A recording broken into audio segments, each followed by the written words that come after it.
Olá, bem-vindo ao nosso estudo de doutrina online das quartas-feiras, hoje 21 de abril de 2021, estudando o livro de Apocalipse. Estamos agora na lição 10, continuando aí, e o tema de hoje é o julgamento final dos inimigos da igreja. Na semana passada, no estudo anterior, na lição 9, nós vimos a ira de Deus é derramada, vimos o que é que está por trás de toda essa injustiça do nosso tempo presente, por exemplo, como também aconteceu em eras passadas, e a igreja sofreu perseguições, sofreu injustiça, experimentou injustiça. E, não obstante ela experimentar essas injustiças, na verdade, todo esse mal era a ira de Deus sobre os homens maus e perversos. Isso é importante aprendermos.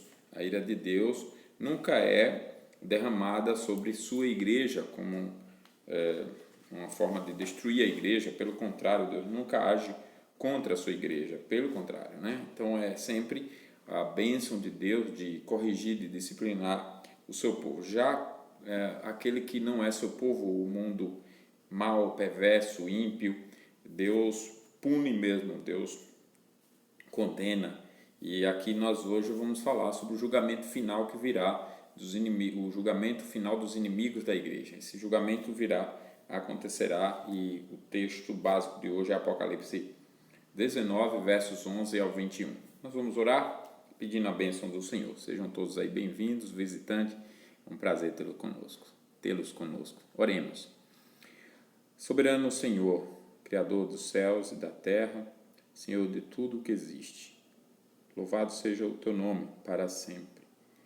Bendizemos a ti, ó Pai, porque recebemos tantas bênçãos neste dia de tuas mãos e também pelo privilégio de estudarmos a tua palavra. Pedimos ao Senhor que nos ajude a realmente prestarmos atenção, absorvermos o conteúdo e vivermos pelo ensino da tua palavra. Pedimos a ti, na nossa total dependência da autoridade de Cristo Jesus. Amém. O julgamento, então, dos inimigos da igreja. Apocalipse 19, versos 11. Ficou com a letra miudinha e está sempre aí nessa parte atrapalhando, né? Mas vamos seguir assim mesmo. O texto diz assim: vi o céu aberto, e eis um cavalo branco. O seu cavaleiro se chama Fiel e Verdadeiro, e julga e peleja com justiça. Os seus olhos são chama de fogo. Na sua cabeça há muitos diademas. Tem um nome escrito que ninguém conhece senão ele mesmo. Está vestido com um manto tinto de sangue, e o seu nome se chama o Verbo de Deus. E seguiam-no os exércitos que há no céu, montando cavalos brancos, com vestiduras de linho finíssimo, branco e puro. Sai da sua boca uma espada afiada, para com ela ferir as nações. Ele mesmo as regerá com cetro de ferro, e pessoalmente pisa o lagar do vinho do furor da ira do Deus Todo-Poderoso. Tem no seu manto e na sua coxa um nome inscrito: Rei dos Reis e Senhor dos Senhores. Então vi um anjo posto em pé no sol, e clamou com grande voz, falando a todas as aves que voam pelo meio do céu: Vinde, reuni-vos para a grande ceia de Deus, para que comais carnes de reis, carnes de comandantes, carnes de poderosos, carnes de cavalos e seus cavaleiros, carne de todos, quer livres, quer escravos, tanto pequenos como grandes. E vi a besta e os reis da terra, com os seus exércitos, congregados para pelejarem contra aquele que estava montado no cavalo e contra o seu exército. Mas a besta foi aprisionada, e com ela o falso profeta, que com sinais feitos diante dela, seduziu aqueles que receberam a marca da besta e eram os adoradores da sua imagem. Os dois foram lançados vivos dentro do lago de fogo que arde com enxofre. Os restantes foram mortos com a espada que saía da boca daquele que estava montado no cavalo, e todas as aves se fartaram das suas carnes. Uma passagem bem curiosa. O que significam essas coisas que Deus tem a nos ensinar com esses símbolos? Apocalipse é um livro de símbolo e nós estamos já em bastante, na nossa lista, no caso de significados desse símbolo, bastante interpretações. Já vimos desde o Apocalipse 1, capítulo 1, o que significa muitos símbolos. A lista está crescendo, então preste atenção. Hoje nós temos mais alguns aqui, mas sempre com foco na mensagem de Deus para nós. Muito bem, o julgamento final dos inimigos da igreja. Quando se trava uma batalha no campo espiritual ou das ideias, a agressão não é a arma mais eficiente, pois apenas afasta o adversário, mantendo-o longe e inalcançado.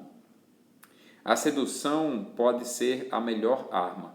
A sedução atrai o adversário, persuadindo-o para o erro, vencendo-o sem que ele perceba sequer que está em guerra. Desde o Éden, sabemos que Satanás é um mestre da sedução. Ele seduz as pessoas, ele seduz as nações. O poder de sedução da Babilônia. Na nova visão de João, a grande Babilônia é representada como uma meretriz sentada sobre muitas águas, significando sua influência sobre as nações. Está em Apocalipse 17, podemos ver também 18, verso 7. Sua prostituição e devassidão não se referem à imoralidade sexual, mas ao envolvimento com idolatria. Isaías 23, 17, Neemias 3, versos 4 ao 7, Jeremias 2, 20 e 23 e Ezequiel 16, 15 e 36. Agora, para assistir ao seu julgamento de maneira mais detalhada, João é levado ao deserto. Apocalipse 17, verso 13 e 12, versos 6 e 14. A meretriz está montada numa fera, que é a besta do mar. Como já vimos, suas cabeças e chifres representam a plenitude de poder dos reinos ímpios. Daniel 7, versos 3 ao 7, 20 e 24, os versos, né?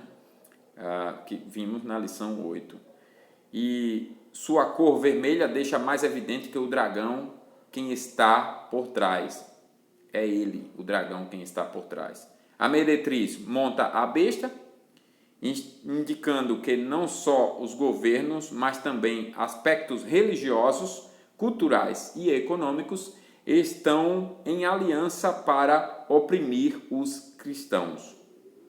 Suas roupas de púrpura e escarlata, duas tinturas vermelhas raras e caras na época, seus enfeites de ouro, pedras preciosas, pérolas e cálice de ouro simbolizam um sistema religioso que vive da prosperidade deste mundo. É o verso 4 que lemos. A natureza oculta da mulher é revelada no nome escrito em sua testa, que abertamente a identifica com a grande Babilônia.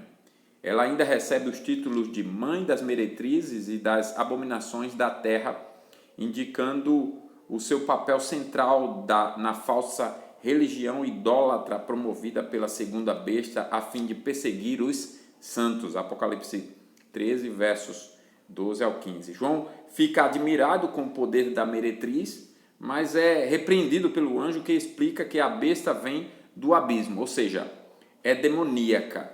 Ele explica que ela era e não é, como se fosse uma paródia de Deus. Ela, porém, caminha para a destruição. A besta conquistou a admiração de quem não estava no livro da vida. Apocalipse 13, verso 8. Porque após o golpe mortal que sofreu com a ressurreição de Cristo e o surgimento da igreja, ela se recuperou, passando a perseguir e aparentemente derrotar os santos por toda a era da igreja.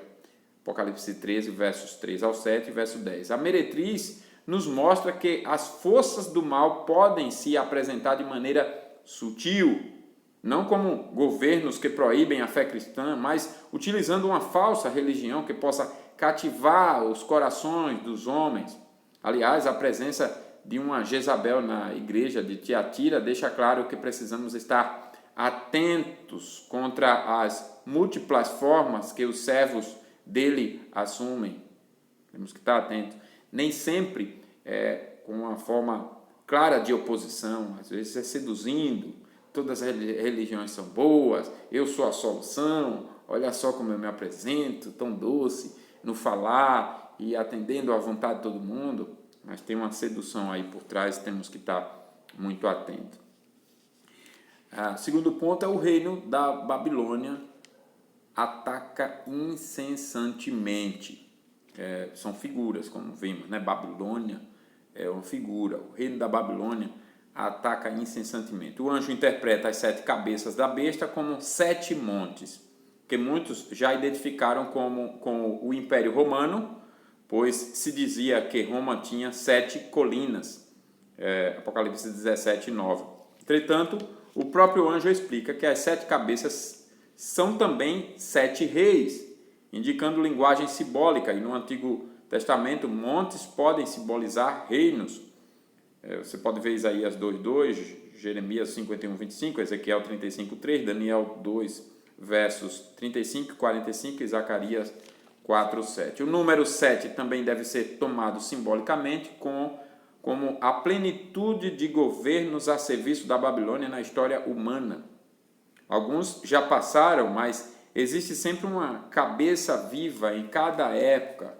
Sempre tem aquele que mantém aquela semente, mantém aquela forma de pensar e agir. No entanto, no fim da história haverá uma 7ª cabeça, plenamente identificada com a própria besta, ainda que permaneça apenas por breve tempo. O anjo também interpreta os chifres da besta como 10 reis que ainda não receberam seus reinos. Apocalipse 17, verso 12. E 10 não é a quantidade literal de reis, mas figurativo de todos os governos. Eles se tornaram aliados da besta, submetendo-se completamente a ela. As águas onde a meretriz está assentada reafirmam esse mesmo domínio, mas no aspecto das nações sob sua influência. Sob o comando da besta, os reis batalham contra o cordeiro, que os vence por ser Senhor dos senhores e Rei dos reis. Apocalipse 17, 14 foi o que lemos e podemos conferir também 2 Tessalonicenses 2, 8. Sua vitória é também a vitória do seu povo. Derrotados, os servos da besta se voltam contra a meretriz. O braço político do sistema mundano se volta contra o braço religioso que o manipulava. Tudo para que a besta seja a única detentora do poder. Porém, mesmo as dissensões no exército demoníaco fazem parte do propósito divino de julgar a humanidade, a besta e o dragão. O adversário tem recrutado um exército que constantemente ataca o povo de Deus em seu nome. Mudam os nomes, as ideologias, os governos, mas ele não desiste. Por outro lado, também o Senhor não se cansa de guardar seu povo até o dia em que derrotará definitivamente o exército de Satanás. Deus é poderoso para fazer isso, né? Manter sempre o seu povo protegido durante a história, por isso que o seu povo resiste. Alguém disse esses dias, eu achei interessante a colocação, disse assim: quem está com Deus está sempre em maioria, pode ser um, né? E é a verdade, né? Deus é quem detém todo o poder. Um outro alguém disse assim, destacou aquele texto de Romanos que diz: se Deus é por nós, quem será contra nós? E daí a pessoa fez a análise inversa, né? E se Deus for contra, a gente está perdido. Então é sempre importante olhar essa perspectiva da soberania de Deus, né? Se tem alguém assim contra quem ninguém deveria ser inimigo, é Deus, porque realmente é Ele quem tem a palavra final sobre tudo e todos, e é terrível cair nas mãos do Deus vivo. Muito bem, o terceiro ponto trata da reação da igreja ao reino da Babilônia. agora um anjo glorioso, anuncia a queda da Babilônia, descrevendo-a como uma terra desolada e amaldiçoada. É o juízo divino por ter seduzido os governantes a idolatrarem em troca de segurança econômica. Aí nós temos a igreja que se separa do reino da besta. O anúncio de seu castigo iminente serve para exortar cristãos vacilantes para que se retirem dela. Retirem dela. Isaías 48, 20, 52, 11, Jeremias 50, verso 8, 51, 6. Trata-se de rejeitar o sistema religioso apóstata que a meretriz babilônica representa, que inclusive está dentro das igrejas. Apocalipse 2, versos 20 ao 24. O castigo divino trocando a glória, soberba e luxúria da Babilônia por luto, miséria e destruição. Apocalipse 18, versos 6 ao 8. Os governos ímpios veem na destruição da Babilônia a sua própria ruína, já que devem sua prosperidade econômica à prostituição espiritual dela. Por isso, seus ex-cúmplices fazem um grande lamento por ela. Versos 10, 16 e 19. Em parte por conta da rapidez com que a grande e poderosa cidade foi subvertida, mas principalmente por causa do prejuízo que terão, ilustrado numa lista de produtos comercializados ali, metáfora da crise financeira na qual o mundo se precipita com a queda da Babilônia. A igreja louva a Deus pela derrota do reino da besta. Por sua vez, então, os santos são exortados a festejar a queda da cidade meretriz, simbolizada por uma grande pedra de moinho jogada no mar para nunca mais ser reencontrada, como a resposta divina ao seu antigo clamor por justiça, o que é motivo de pranto para os ímpios, seduzidos pelas feitiçarias da Babilônia, é motivo de alegria para os crentes, perseguidos e mortos por ela. De fato, uma numerosa multidão responde à convocação e louva a Deus pelas poderosas manifestações de sua justiça, julgando a meretriz babilônica e vingando os seus servos que ela perseguia.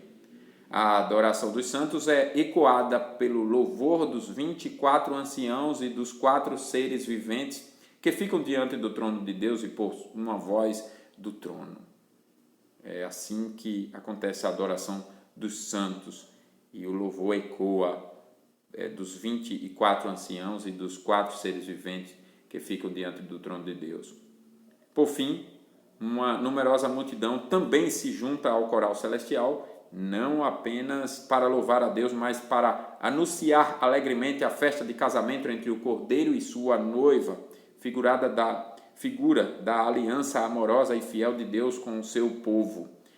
Várias passagens falam sobre ela. Apocalipse 19, versos 6 a 8. Você também pode ver Isaías 54, 5 e 6, Jeremias 3, 20, Oséias 2, 19, 2 Coríntios 11, 2 e Efésios 5, versos 25 a 27. A multidão se alegra, porque até mesmo as tribulações causadas pela besta e os seus agentes serviram para adornar a igreja com atos de justiça. Então, a multidão se alegra. Enquanto a comunidade cristã é retratada como sendo a noiva, os crentes são retratados individualmente como os felizes convidados da festa.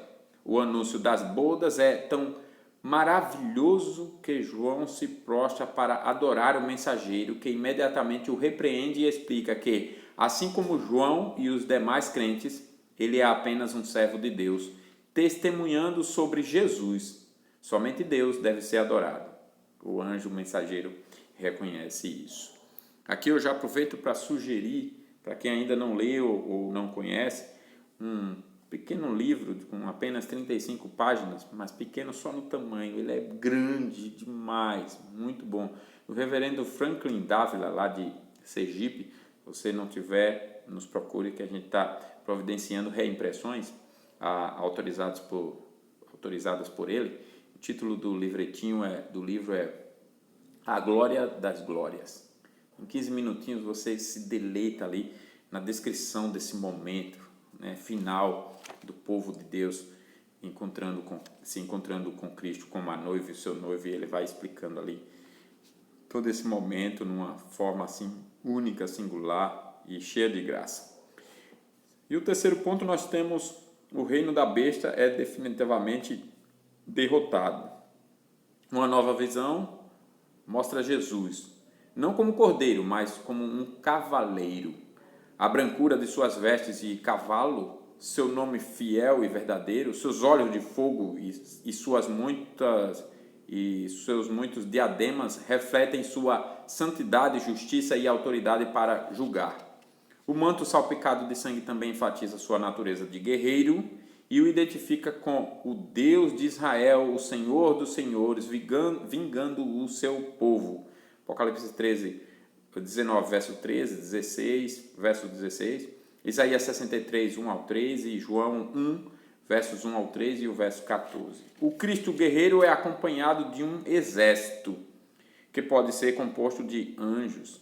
Podemos ver Mateus 24, versos 30 e 31, 25, 31 e 32, segundo aos Tessalonicenses 1, 7, Judas, versos 14 e 15, ou mais provavelmente dos crentes fiéis que vencem a besta por meio do seu testemunho, como vimos lá em Apocalipse 17, verso 14, 3, versos 4 e 5, 7, verso 9, versos 13 e 14 também.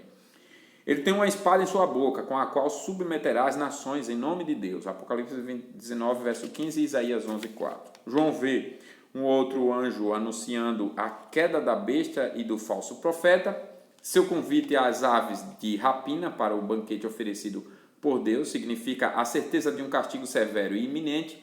A besta e seus aliados insistem em batalhar contra Cristo, mas, como sugere a brevidade do relato, são vencidos sem nenhum esforço.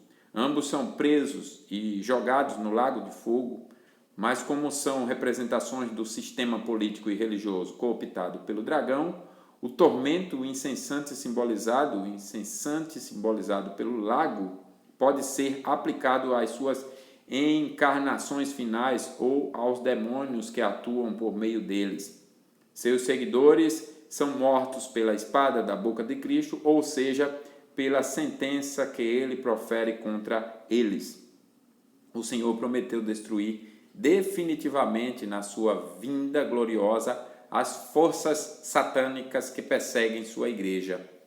Até que isso se cumpra, cabe à igreja se santificar e louvar o seu glorioso nome. A ele seja a glória para todo o sempre.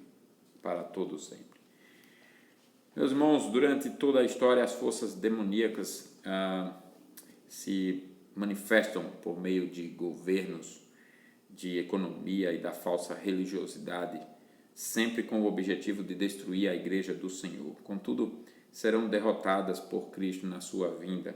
Essa certeza da fé é fundamental para que a igreja persevere, resistindo quando sofre os ataques e seduções do inimigo, enquanto aguarda com um cântico de louvor nos lábios o juízo divino sobre seus adversários espirituais. Semana passada, no estudo passado, nós vimos a esse respeito de orarmos por aquele que nos persegue, porque eles estão enganados pelo diabo, para que eles sejam libertos, e nos compadecer, mas observamos lá no estudo que devemos continuar tendo essa oração de que Cristo exerça juízo contra os seus inimigos e finalmente vingue o diabo e os seus aliados. E os homens perversos são aliados do diabo, né? Então, irmãos, como aplicação diante do que estudamos hoje, o julgamento final dos inimigos da igreja, Satanás usa o sistema econômico para atrair e controlar as nações. Mas se vivemos na sociedade mais materialista e rica da história, não seriam ainda maiores essas tentações para nós hoje? O que os irmãos acham? Você tem refletido sobre isso? O sistema que se organiza, que se sofistica em relação à economia e como dominar isso. Não acha que o diabo está sofisticando e usando esses meios para justamente controlar e atrair as nações? Como instituições religiosas podem cooperar com o propósito satânico de destruir a igreja cristã hoje em dia? Como vocês acham? Você pode apontar alguma religião falsa na atualidade que ameaça a igreja? Ou algum aspecto de religião falsa dentro do cristianismo atual que possa vir a ameaçar a igreja, se dizem que são cristãos, mas na verdade são inimigos do genuíno cristianismo.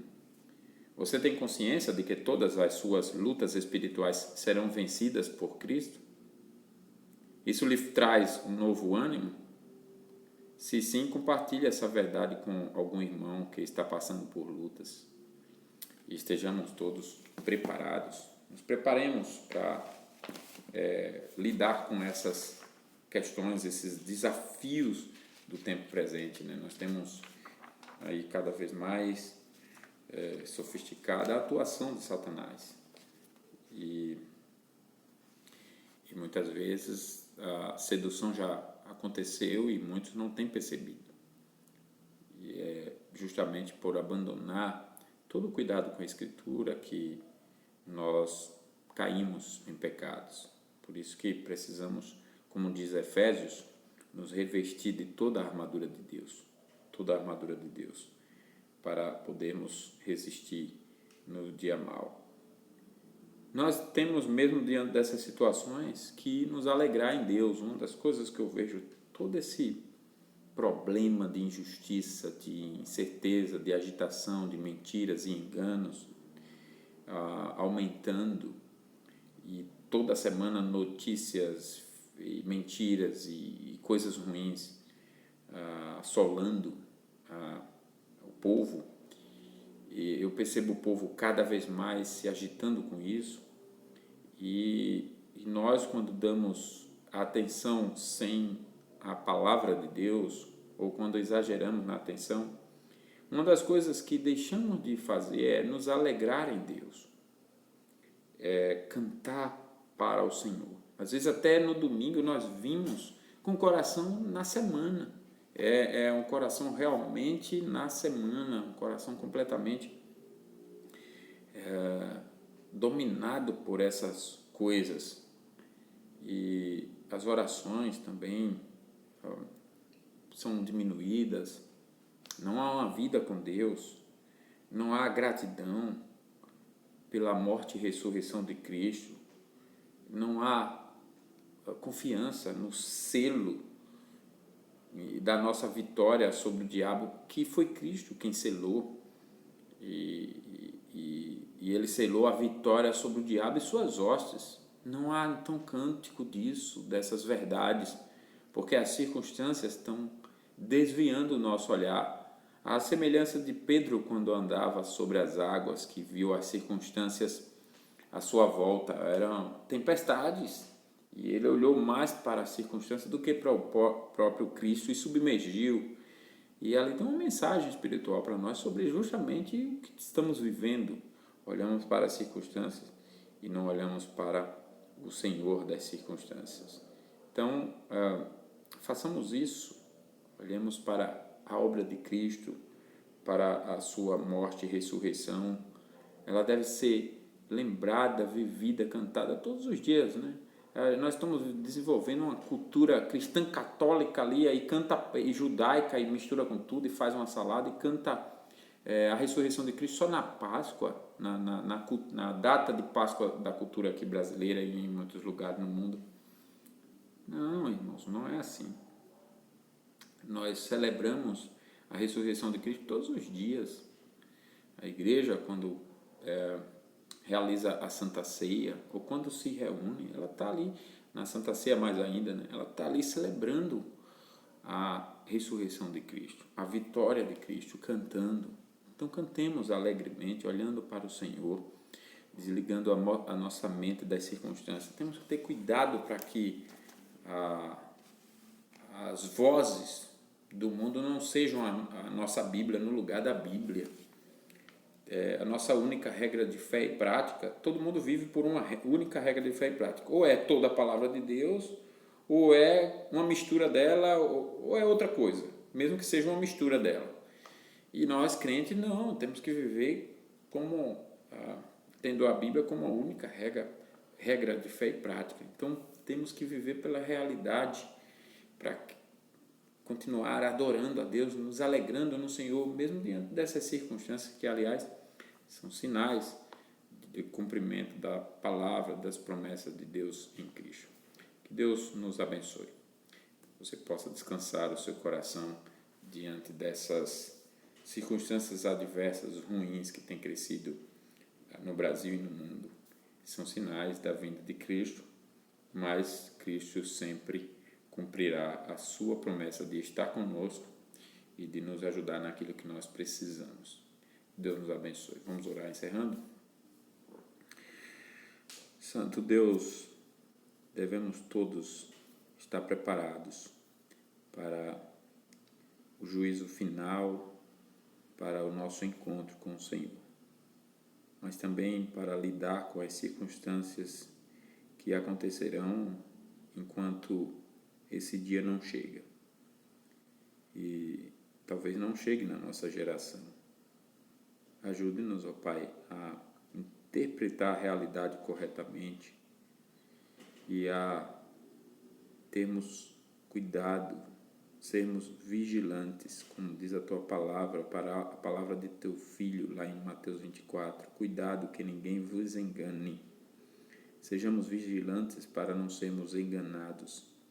Ajude-nos, Senhor, a nos deleitar em Ti, a adorar o Teu nome diante de todas as circunstâncias, ainda que sejam as mais adversas, que nós adoremos o Teu nome, que glorifiquemos a Ti, que cantemos a vitória de Cristo, que confiemos nela, que vivamos até a nossa partida para a eternidade, ou até a vinda de Teu Filho.